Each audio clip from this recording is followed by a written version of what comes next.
국내 역사 영화에서 특히 근현대사와 관련된 작품들은 참 오묘하고 비릿한 맛을 가지고 있는 것 같습니다.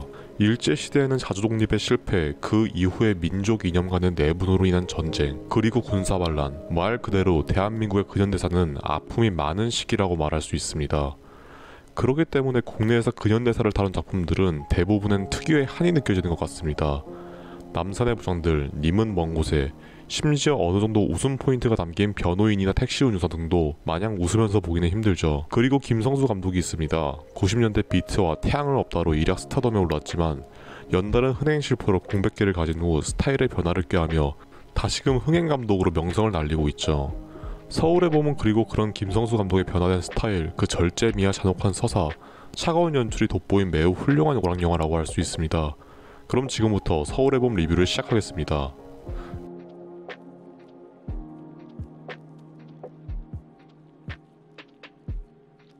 일단 칭찬하고 싶은 것은 영화의 깔끔하며 개성있는 연출과 이미 결말을 알고 있는 상태에서도 유지된 긴장감이었습니다. 이런 영화, 특히 대대적으로 이미 전 국민에게 알려진 12.12 쿠데타의 경우는 이를 다룬다는 점에서 이슈는 되지만 외려 어설프게 접근했다가는 원성을 들을 확률도 적지 않기 때문이죠.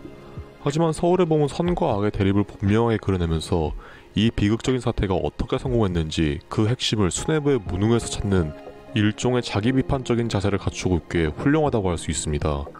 정치적 스탠스 문제 이전에 하나회라는 조직이 대한민국 군부를 하루도 안 되는 짧은 시간 안에 어떻게 무너뜨릴 수 있었는지 냉정하게 관조하며 풀어가기에 서울의 봄은 세련된 작품이라고 말할 수 있는 것이죠. 보수와 진보의 싸움이 아닌 정치적 관점에서 누가 잘못하는 것을 말하는 게 아니라 분명한 악을 그려내고 그리고 그 악이 국가를 유린하게 둔 것은 이를 마땅히 지켜야 했던 국가 수뇌부 내부의 무능함과 안일함 때문이었음을 영화는 말하고 있습니다. 대한민국의 서울의 봄, 민주주의의 새싹을 짓밟을 것은 하나회의 일당이 맞습니다. 하지만 영화는 무능하고 안일한 기득권이 권력을 잡는 것이 책임감이 없는 아군이 외부의 악보다 더 무섭다고 말하고 있습니다. 황정민이 연기한 전두광보다 김희성이 연기한 국방부 장관의 옥상을 보고 관객들이 더욱 분노하는 것은 그 같은 이유 때문이겠죠. 그리고 정치적 문제나 고증 같은 무거운 요소를 다루고 있으면서도 서울의 봄은 상업영화로서 그 재미 또한 보장합니다. 이는 분명한 선과 악, 흑백 대립을 통해 자칫 복잡할 수 있는 인물 관계를 쉽게 풀어냈기 때문입니다.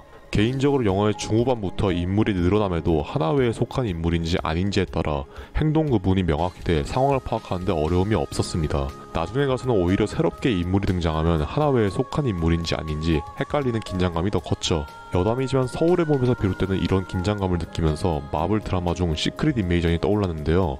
시크릿 인베이전의 경우에도 지구인 중 스크럴이 누구였느냐에 오는 긴장감이 중요한 재미 요소였는데 오히려 무분별하게 사실 얘도 스크럴이었어 식의 전개로 비난을 받았죠. 이러한 면에서는 오히려 서울의 봄이 전력차가 팽배한 상황, 하나회 쪽 사람들의 한수로 인해 전세가 역전돼 훨씬 극적인 상황을 만들어냈다고 할 수 있습니다. 영화에서 가장 좋았던 부분을 꼽으라고 하면 역시 배우들의 연기랄까 캐릭터라고 할 수 있죠. 단연 빛났던 것은 황정민이 연기한 전두광으로 악의 카리스마란 게 무엇인지 여실히 보여줬습니다. 전두환이 살아있었을 때를 담은 영상과 비교해봐도 얼마나 연고를 거듭했는지 노력의 흔적이 보이더군요. 특히 쿠데타에서 성공한 뒤 화장실에서 참아왔던 웃음을 터뜨리는 장면은 가히 압도적이었다고 할 수 있습니다. 대한민국에 겨우 새롭게 튼 민주주의의 싹을 모욕하며 소변을 놔버린 듯한 기분이 들었기에 그리고 그 뒤 일어난 5.18 민주화 항쟁을 떠올리면 정말 분한 감정을 억누르기가 힘들었습니다. 하나회를 비롯 측근들에게는 누구보다 잘 대해줬다는 전두환을 의리가 있는 인물보다 자신의 그릇을 과시한 캐릭터로 묘사한 것도 좋았습니다. 전두광이 진정 가치 있어 한 것은 전우나 동료가 아닌 판을 주무를 수 있는 무소불위의 권력이고 이를 위해서는 무엇보다 장기말이 필요했던 것이죠. 그렇기 때문에 하나회의 인맥을 적극적으로 이용해 쿠데타의 성공 뒤에도 가장 신뢰하던 노태건이 우리 친구 맞지라고 묻자 전두광은 잠시 대답을 망설이죠. 그렇기 때문에 앞서 말했듯이 그가 진정으로 기쁨을 즐길 수 있는 곳은 남들과 함께가 아닌 가장 비밀스럽고 은밀한 가장 개인적인 공간이라고 말할 수 있는 화장실인 것이죠. 이태신의 캐릭터는 실제 수도방위 사령관의 모티브가 되는 장태왕과는 조금 괴리감이 느껴질 정도로 미안한 경향이 있지만 오히려 그런 캐릭터가 정우성에게는 잘 어울렸다고 말할 수 있습니다. 이태신의 이름을 보면 이순신과 장태환을 합친 듯한 것으로 보이는데 영화에서 이순신 장군의 동상이 나온 것도 이태신의 압도적인 전력 차이도 본인의 부대를 이끌고 전두광이 장악한 육군 본부에 쳐들어가는 것도 충무고 이순신을 연상시킵니다. 하지만 이런 영화의 많은 장점들에도 불구하고 아쉬운 점은 몇몇 있습니다. 대표적으로는 육군 특수전 사령관 정병주 소장과 오진호 소령의 브로맨스는 영화의 톤과 너무 매칭이 안 됐습니다. 관객들의 감정을 이끌어내기 위해 히든카드 역할을 하는 정해인을 최대한 안타깝게 퇴장시킬 필요가 있었지만 둘의 관계에 이입하기에는 빌드업이 턱없이 부족했다는 것이 제 의견입니다. 또한 이태신의 마지막 한 수였던 야포단의 발포 명령도 민간 피해를 고려하지 않은 무리수였기에 이태신이라는 인물이 너무 비인간적으로 느껴졌습니다. 조금 더 해본다면 이태신이라는 캐릭터는 너무 스테레오타입의 영웅이라 입체적인 면이 떨어진다고 할 수 있습니다.